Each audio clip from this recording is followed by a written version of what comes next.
Los martes a las 21 pensamos en vos, de los pies a la cabeza.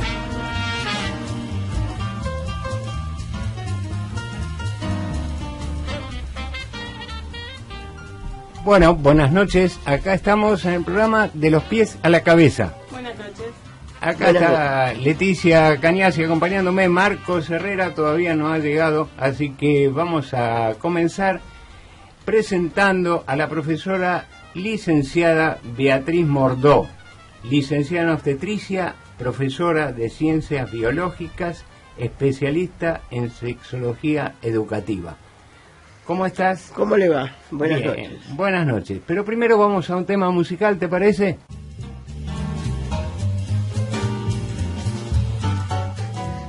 Muy bien, y como anticipara el licenciado Cañasi, tenemos de invitada a la profesora licenciada Beatriz Mordó, que es licenciada en obstetricia y profesora de ciencias biológicas, especialista en sexología educativa. Y el tema que nos convoca, buenas noches, muchas gracias por estar acá con nosotros. Gracias por invitarme. No, al contrario. Bueno, y el tema que nos convoca principalmente es el curso de formación sexual integral, que queríamos que nos contaras un poco de qué consta este curso. Bueno, el curso es Formación en Salud Sexual Integral en la Facultad de Medicina de la UBA, ¿no?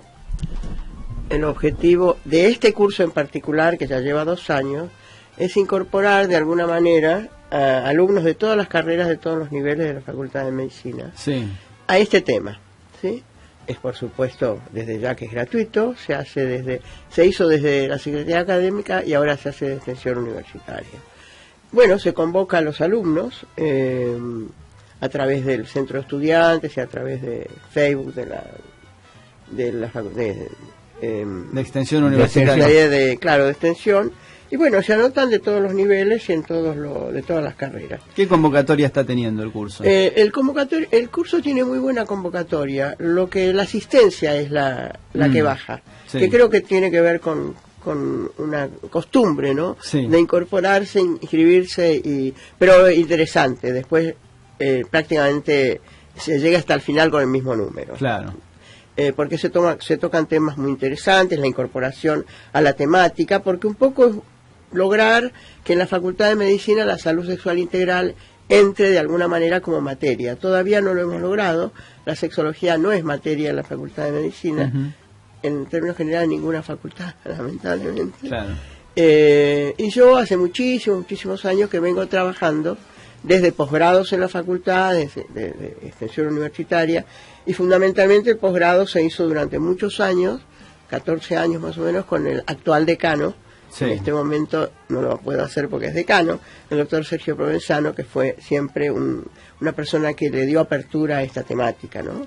Que fue el jefe de ginecología. Claro. Bueno, después lo di con el doctor Nolting, se hizo en postítulo también.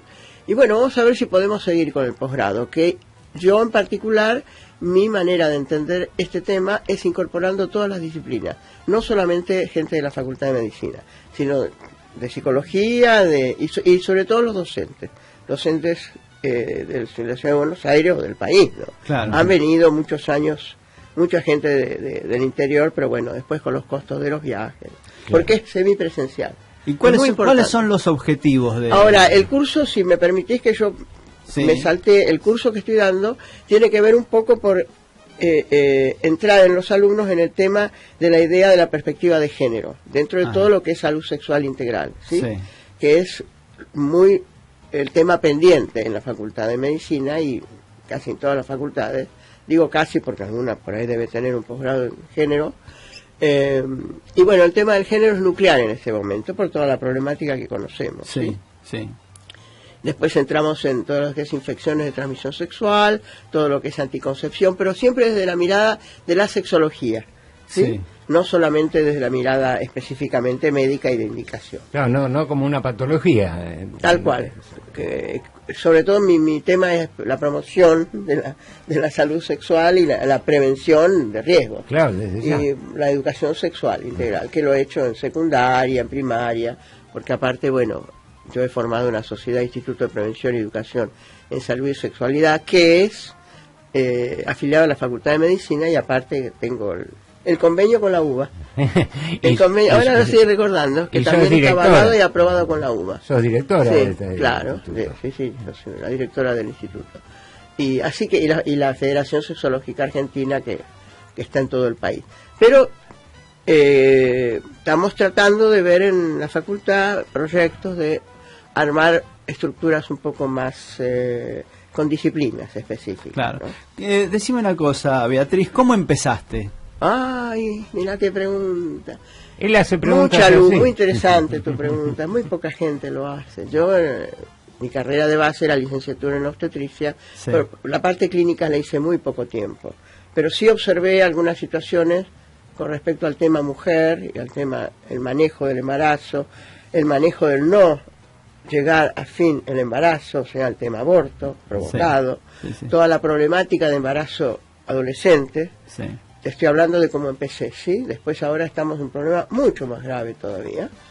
Y bueno, dije, acá lo que hay que hacer es educación. Es educar. Y prevención. Y mi alma docente era desde niña. Yo en el baño ya era docente.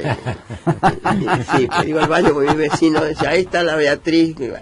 Claro, a mí me gustó siempre el tema de ayudar al conocimiento. Y en este tema, bueno, por algo seguí esa carrera. Pero después me dediqué hace 26 años a docencia específica. Y empecé en la facultad con extensión universitaria en aquel momento. Y fue muy importante y vinieron una linda cantidad de chicos. Después, bueno, se trabajó con el Ministerio de Educación, que en muchos momentos hemos ido a las escuelas. El IPES se llama Instituto de Prevención y Educación en Salud y Sexualidad, que lo formé también en esa época, hace 20 años. Va a las escuelas, también está en la facultad, como te dije, pero va a las escuelas. Iba hasta hace 3 años, nos rescindieron los convenios, la nueva mirada política, lamentablemente, y hemos visto más o menos 180.000 niños, ¿no? Claro. Capacitación docente, capacitación a profesionales de todo tipo. Pero se cortó un poco, se cortó bastante, se sigue por la vía privada, porque al no haber subsidios, sí, como yo tengo, digo yo, la institución, convenio con el fortalecimiento, ¿no?, del Ministerio de Desarrollo, sí nos avalan algunos cursos gratuitos que los doy en la facultad, incorporando a toda la gente de la facultad y a los alumnos. Pues yo estoy casada con la Facultad de Medicina de la UBA. No quise armar estructuras con otras universidades. No por nada, pero... Sí, estás abocada. Sobre todo teniendo al doctor Provenzano, que siempre fue... me ha apoyado en todo lo que hemos querido tratar. Y el año que viene vamos a ver si salimos a las instituciones. La facultad sale a las instituciones, ¿no? Qué bueno. La convocatoria, porque si no van a los... Yo lo doy todo en los hospitales clínicas, la mayoría. Algunas aulas están en la facultad. Pero he visto que hay mucha demanda, pero la gente no puede. Entonces, bueno, vamos a ver que salir. Sí. Vamos a ver si... Y el doctor Provenzano me dijo que sí, bueno, ahora es decano, ¿no? Sí. Vamos Ya, a le mandamos ver un saludo acá Sí. al amigo Yo lo respeto y le tengo un cariño y un afecto muy especial. Soy muy fiel a él porque hemos trabajado mucho juntos y bien, hemos hecho las cosas bien. ¿Con qué nivel, Beatriz, de información te encontrás que tienen los alumnos? Ninguna. Ninguna. Casi ninguna. Ayer empecé el curso que hablaba acá el licenciado Cainasi. Eduardo. Y bueno, tengo médicos que es para alumnos, pero me vienen médicos porque no tuvieron nada de educación Claro, no hubo sexual. ninguna formación. Casi nada.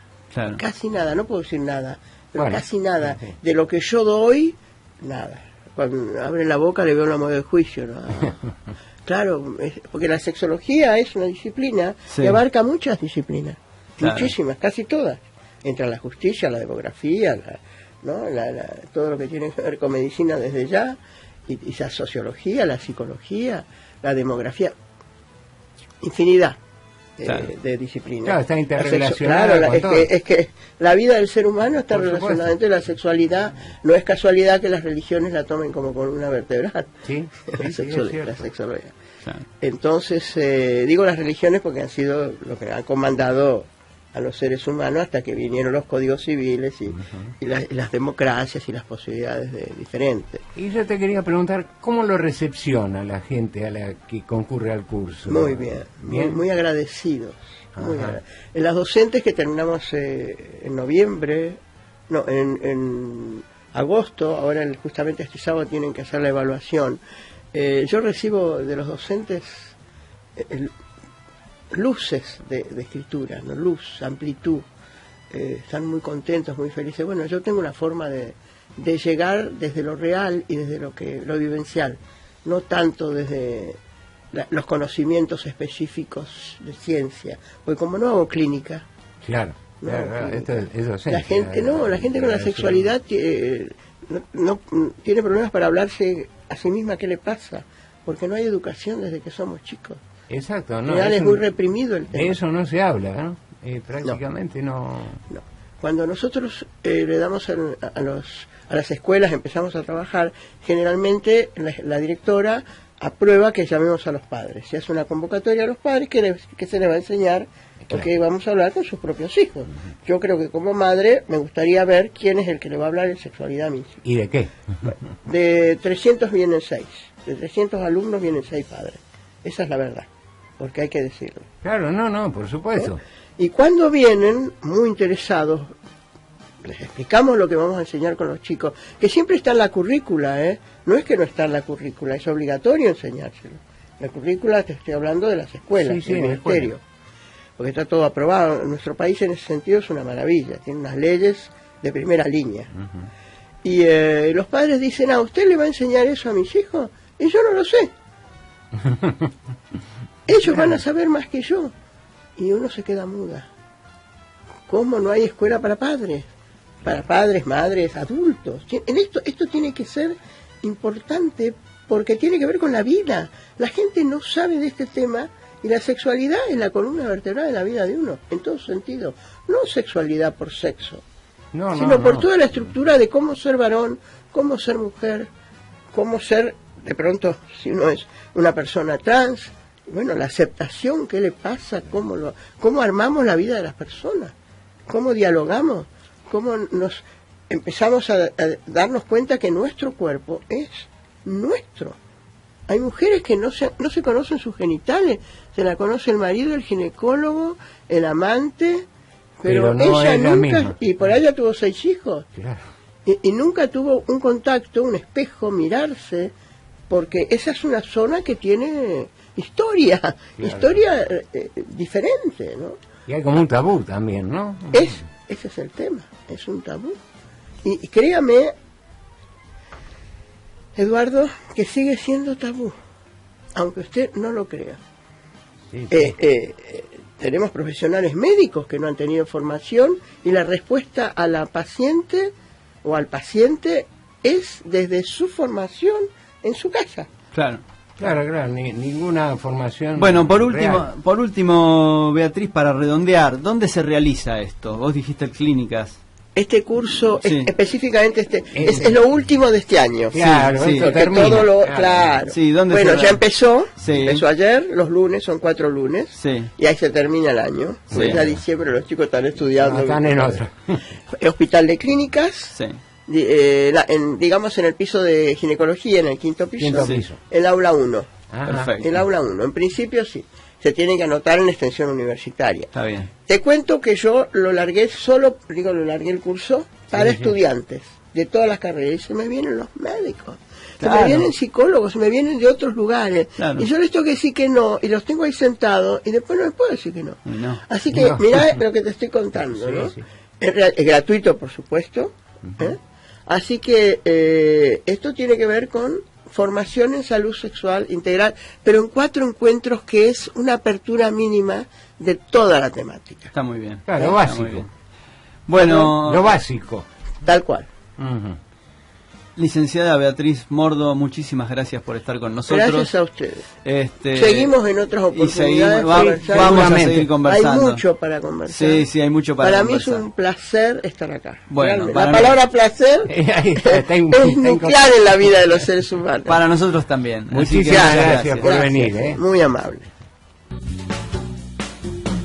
De los pies al celular. Escribinos por WhatsApp al 15 25 13 19 80.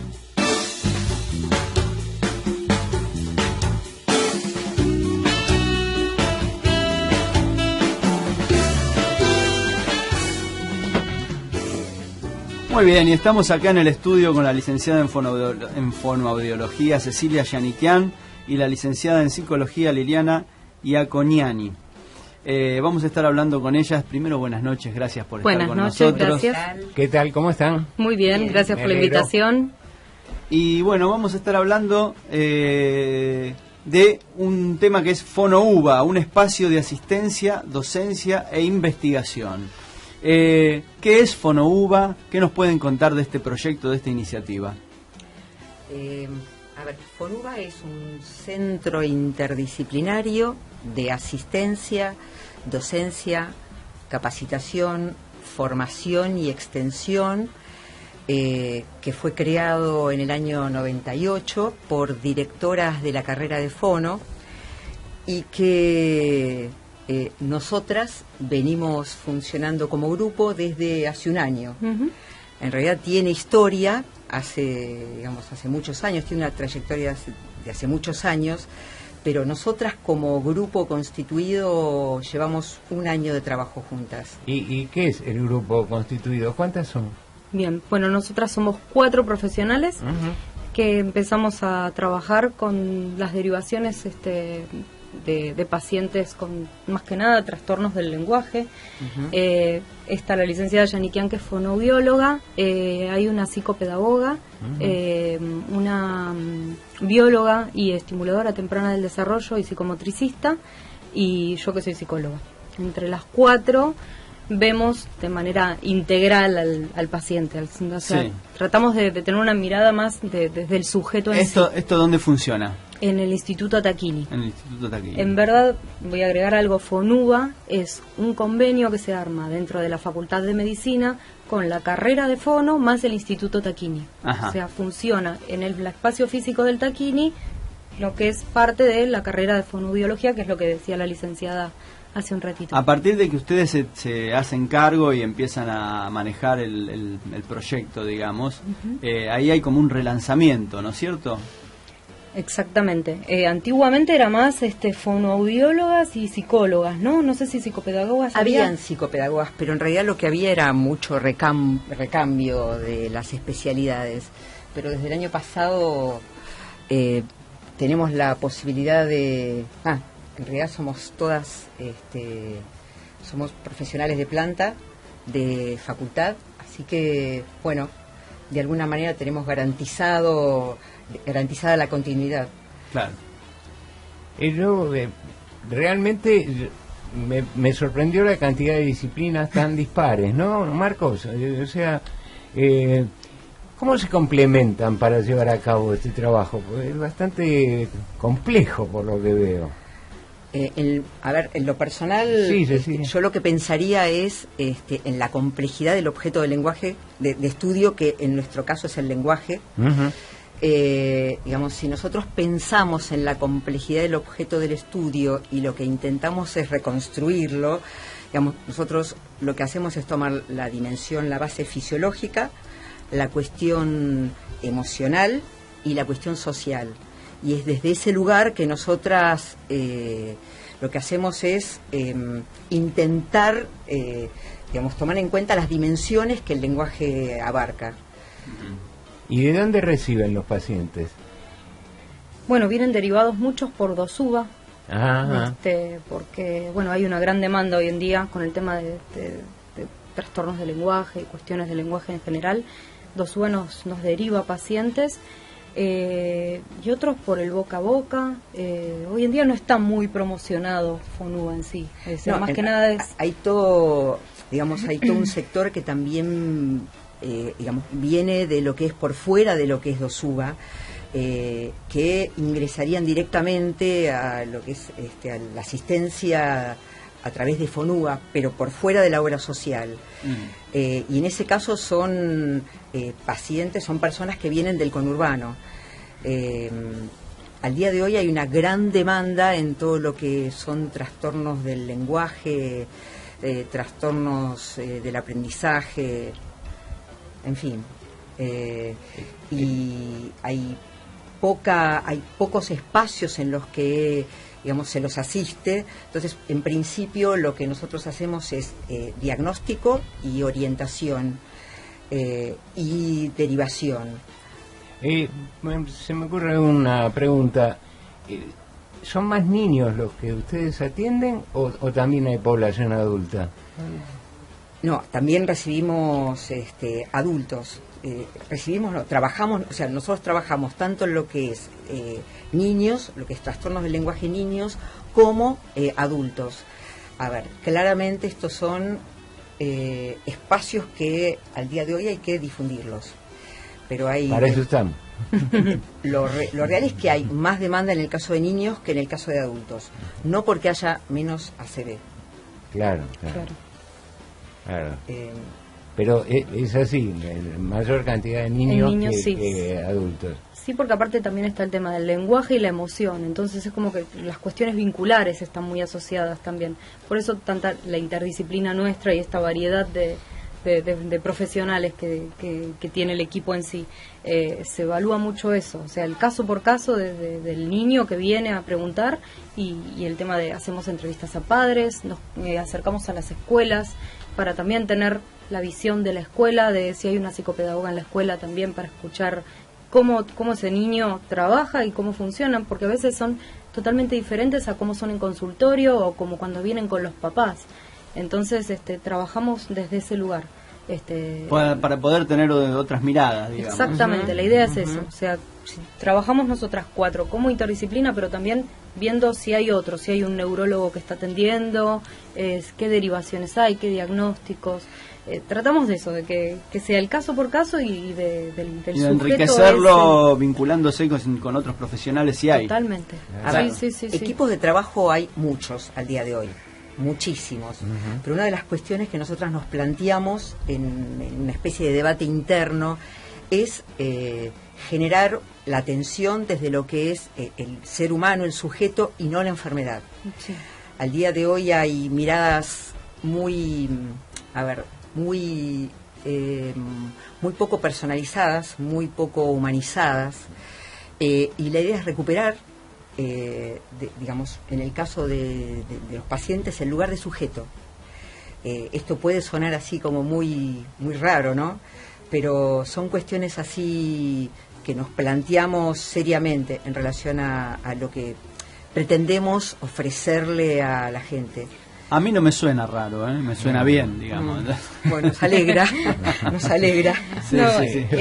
Yo agregaría también, con respecto a esto que dice Cecilia, el tema de que muchas veces hacemos hincapié en esto por el tema de que viene un chico ya con un diagnóstico, con una etiqueta, y desde ese lugar es donde tratamos de que ver a un chico, no ver a una etiqueta, a un autismo, a un trastorno específico del lenguaje o a qué, sino a quién.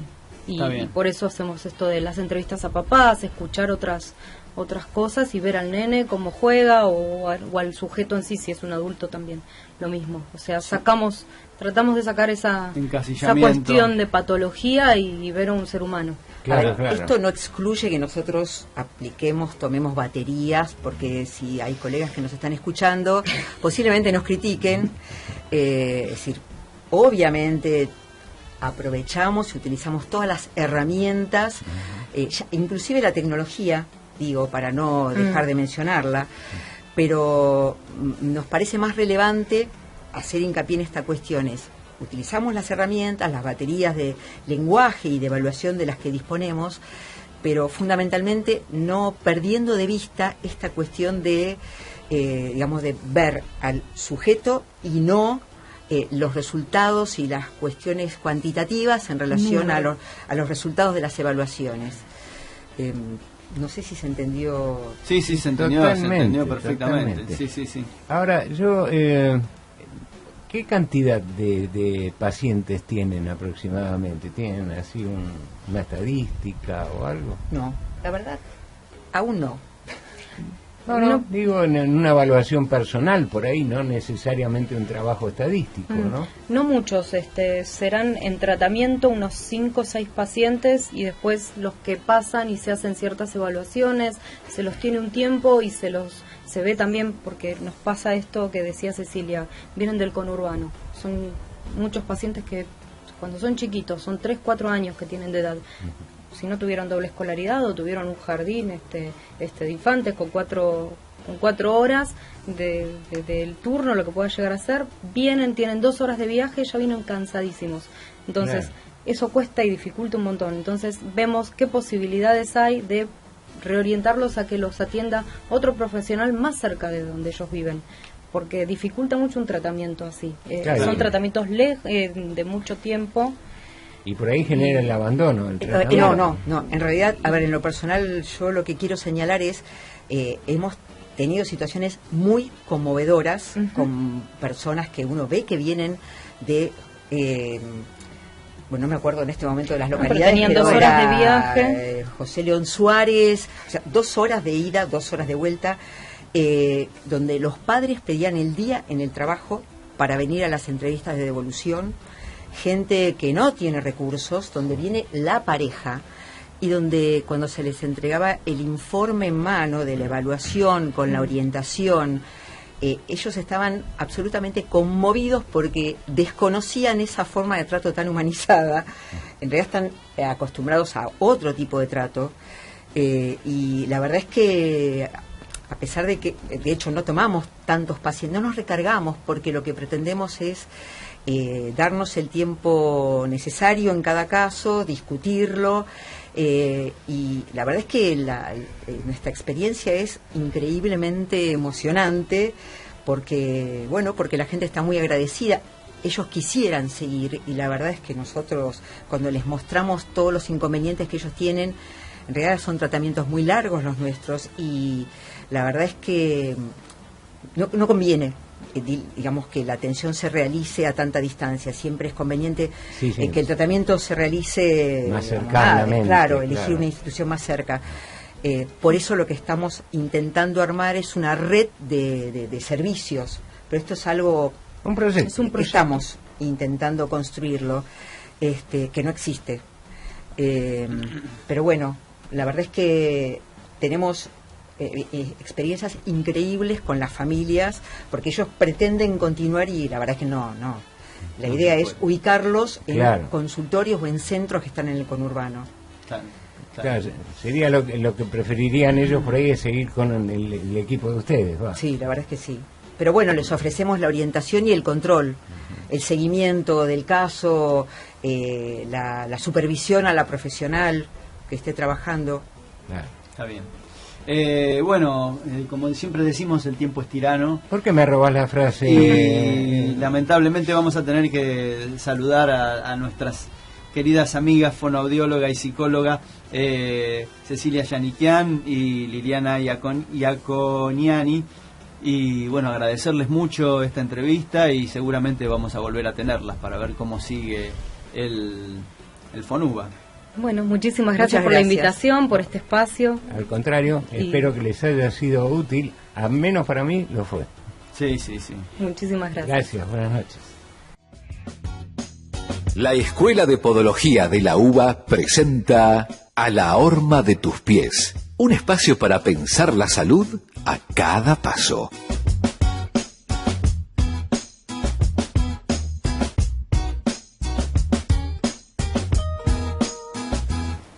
Muy bien, estamos acá con los podólogos de la UBA, Blanca Rojas y Guillermo Tapia.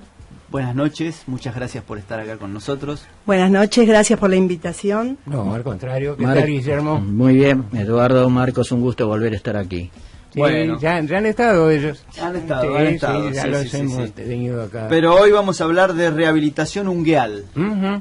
Ellos habían tocado este tema, pero nos gustaba saber alguna otra cosita con respecto a esto. ¿Qué nos gustaría saber? ¿Y vos qué preguntarías, Marcos? Pues yo tengo tantas preguntas. ¿Cuáles son los métodos para rehabilitación? Por ejemplo. Pero antes que eso yo preguntaría, rehabilitación ungueal, ¿por qué hay que rehabilitarla? ¿Por qué, Blanca? Buena pregunta, ¿no?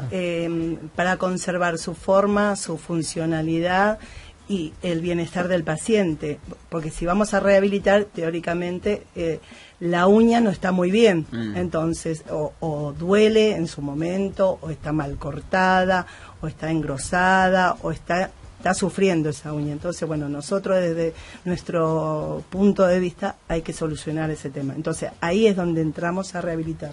Claro, yo quisiera agregar que la uña, como último parte de nuestro organismo, cumple una función de protección.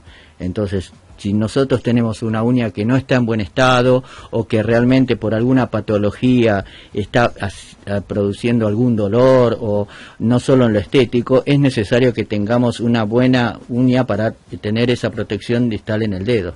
Sí, además que nos complica la vida, ¿no? Tal cual. El hecho de tener una patología en la uña nos complica la vida. Seguramente. Todo, influye en toda nuestra vida social, inclusive, ¿no? Sí, porque a veces la gente no solo es el dolor, sino lo que se ve y estéticamente queda mal. Entonces la gente, la uña es importante. Sí, lo condiciona como vos decís socialmente, obviamente. Sí. Más ahora. Funcionalmente también. Claro. Funcionalmente también. Por supuesto, hasta para practicar un deporte. Exacto, Por tal ahí cual. Lo inhabilita para practicar un deporte. Bueno, ¿y cuáles son los métodos para la rehabilitación?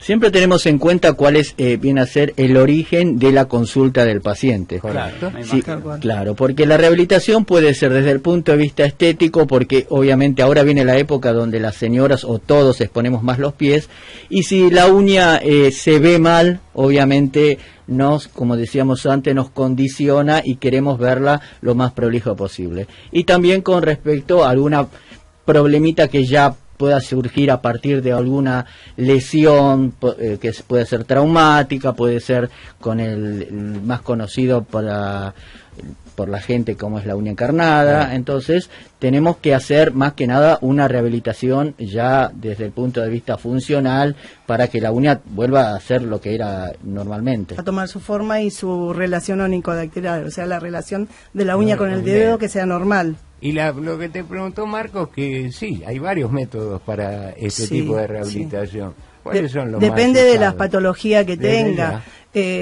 Por lo general lo que más tenemos en cuenta y lo que más se utiliza en consultorio o lo que se hace en consultorio es en cuanto a la uña encarnada, que es lo más común y la mayoría de las consultas son a consecuencia de eso.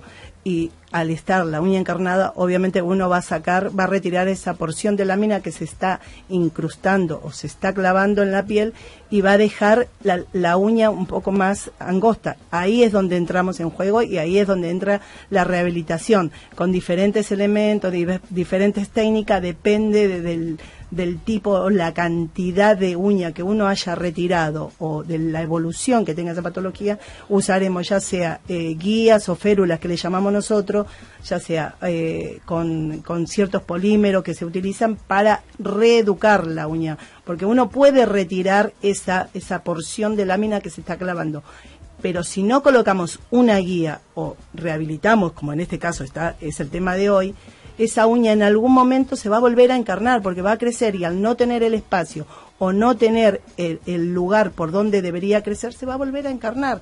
Entonces son esos pacientes que vienen por ahí a la consulta y dicen, bueno, tengo la uña encarnada, toda la vida tuve esa uña encarnada. Y claro, la gran mayoría, si no hace la rehabilitación, ¿qué hace?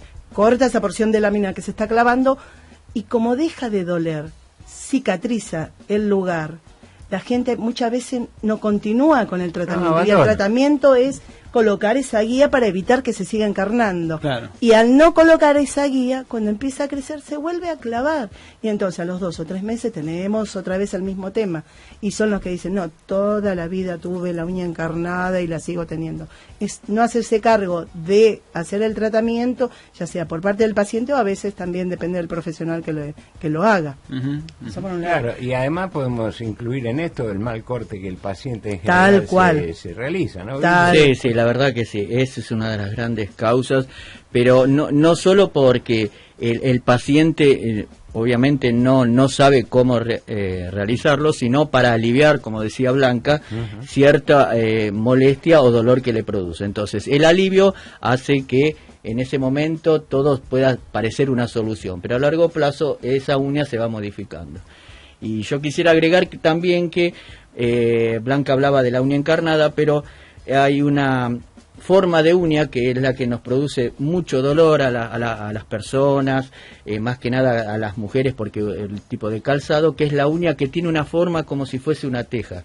Esa uña que nosotros técnicamente se le llama la uña involuta, es la que produce por su forma, obviamente, y por el traumatismo constante con la capellada del calzado, una hiperkeratosis en los bordes, que obviamente se va a hacer sentir. Puede ser una hiperkeratosis lineal o puntual, que nosotros lo llamamos eloma, que es la verdad, tener un callo en el surco de la uña es bastante doloroso. Entonces, nuestra función como podólogos es rehabilitar la forma de la uña mediante otras técnicas para que esa uña vuelva a tener una caída no tan pronunciada, para darle, obviamente, no solo la forma, sino el alivio al paciente. Modificar un poco la curvatura sería, esa es la rehabilitación. Y como dijo Marcos antes, que preguntó, ¿y qué método entonces para esto que ustedes están diciendo ahora?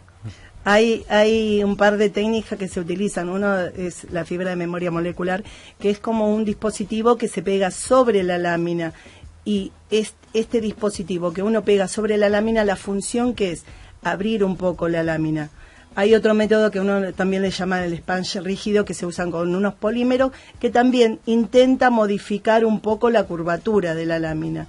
Y el siguiente, que es el que a nosotros por ahí más nos gusta, es la omega, que es un alambre, es el mismo alambre que se usa en ortodoncia, con lo cual si se utiliza en la boca, más todavía se puede utilizar en las uñas, y es como que va agarrada de la uña, engancha en la uña. Todos dirían, pero un alambre en la uña no duele.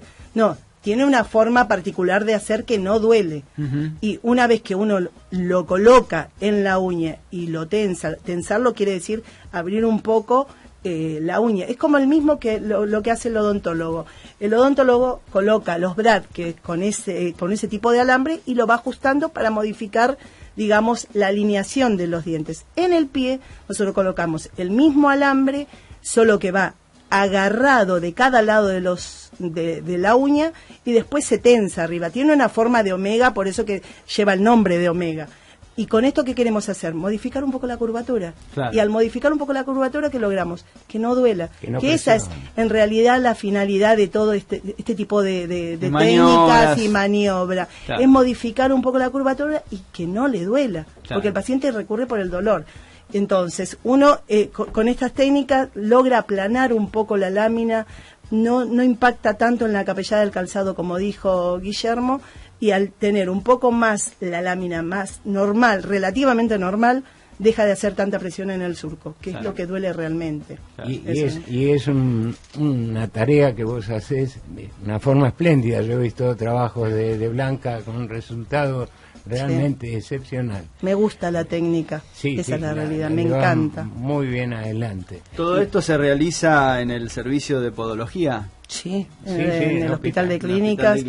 Y en la Facultad de Medicina. En la Facultad también. Claro, ellos en este caso son los integrantes del equipo de los días martes. Así es. En el Hospital de Clínicas. Aparte damos como materia, una de las materias es terapéutica podológica, donde se enseña la parte teórica todas estas técnicas, que ellos los ponen en práctica, o sea, los alumnos los ponen en práctica en el hospital y en la facultad, los consultorios de facultad. Claro. Con lo cual todos practican, todos los alumnos hacen todas estas técnicas. Así supervisados justamente por ellos, ¿no? Que son los que llevan adelante esta enseñanza de la práctica, ¿no? A mí, si me permitís, Eduardo. Pero con todo gusto.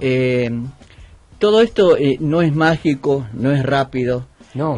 Siempre se tiene en cuenta las condiciones y se le explica al paciente qué es lo que se va a hacer, a dónde uno quiere apuntar con las técnicas de rehabilitación ungueal, porque es una tarea de el podólogo hacerlo, pero también el paciente tiene que tener el compromiso de concurrir, de hacer la rehabilitación, de estar en los controles cuando son las fechas predeterminadas para los controles. Entonces, porque todo eso es progresivo, no es mágico, hay que hacer un seguimiento del crecimiento de la uña, no hay que obviamente, como nos decimos que no es mágico, también tenemos que observar que cualquier tipo de rehabilitación no produzca un problema, ya sea con esto de que hablábamos con el tema de los omegas, que no esté produciendo ninguna lesión, tener en cuenta cuál es la condición del paciente, sus hábitos, sus costumbres, algún tipo de enfermedad. Por lo general, eso de los omegas sabemos que no lo colocamos en pacientes que son diabéticos, porque corremos riesgo de que esos alambres puedan producir una lesión. Entonces tratamos de que en esos casos obviamente obviamos este tipo de tratamiento. No empeorar la patología sería, la patología con la que viene el paciente. Por eso se selecciona a quienes. Y además es muy importante la técnica que se utilice para hacerlo. Tal cual. Porque como bien decías vos, Guillermo, no es mágico. Es algo que requiere de conocimiento, de experiencia, y bueno, evaluar, como decían ellos, ¿no? A qué paciente sí, a qué paciente no. Cada uno va a tener una solución distinta. Claro, nosotros en el hospital ya algunos pacientes los conocemos, pero sabemos que tienen unas fechas de control. No podemos, quizás, vemos si un paciente iniciamos el tratamiento y le decimos a tal fecha tiene que venir para controlar, y aparece luego de mucho tiempo, no es consecuente con el tratamiento, nosotros tratamos de volver a hacerlo, pero siempre teniendo en cuenta el compromiso del paciente con el tratamiento, porque es importante también. Por eso la elección de cada una de las técnicas no siempre es el mismo, pueden variar. Hay 3 tipos de técnicas que los nombramos recién que se pueden hacer, pero depende de cada paciente, se va a utilizar una técnica diferente. A un diabético se le hará, en vez de colocarle una omega, que es el alambre, un sponge a lo mejor, o una fibra de memoria que queda pegado o adherido por arriba, que no le va a producir un mal mayor, así que bueno, pero está muy bueno. Bueno, muy bien. Bueno, y como siempre, estamos llegando al final del programa, Eduardo. ¿Se terminó? Se terminó el programa. Pero che, qué cortito que se me hizo esto. Bueno, mejor. Recién se empezaba. Sí, yo tenía ganas de seguir hablando acá con Blanca Rojas, con Guillermo Tapia, bueno, que me acompañan hace muchos años. Muchísimos años. En la escuela de podología. Sí, desde el siglo pasado. Desde el siglo pasado, más de 20. Exactamente, así que, bueno, ellos conforman un equipo, hay otra gente que está con ellos, Rosa Iorio, Amalia Ramírez, tengo un grupo más de Mónica, Almuzara, Graciela Rodríguez, Steffi Haas y Cristina Velázquez. Bueno, es todo el equipo de los martes. Un saludo a todos ellos. Saludo al equipo de los martes, ahí estamos. Y a todos mis colegas de los demás días, porque no nos vamos a quedar atrás. A todos los colegas de los demás días. Ahí está. Así que bueno, Marcos, agradecemos un poco. Agradecemos la producción a Julieta Iannuzzi, a Jorge Gómez en los controles, a Leticia Cañasi también en la producción. Y nosotros nos estamos encontrando el martes que viene. Sí, y quiero hacer un agradecimiento a todos los que nos han enviado mensajes hablando sobre el programa. Gracias a todos. Siempre se comunican. Y bueno, nos vemos el martes, Marcos. Exactamente. Gracias. Bueno, un placer, gracias por la invitación. Al contrario, a gracias por venir. Como siempre. Hasta luego. Chau, chau.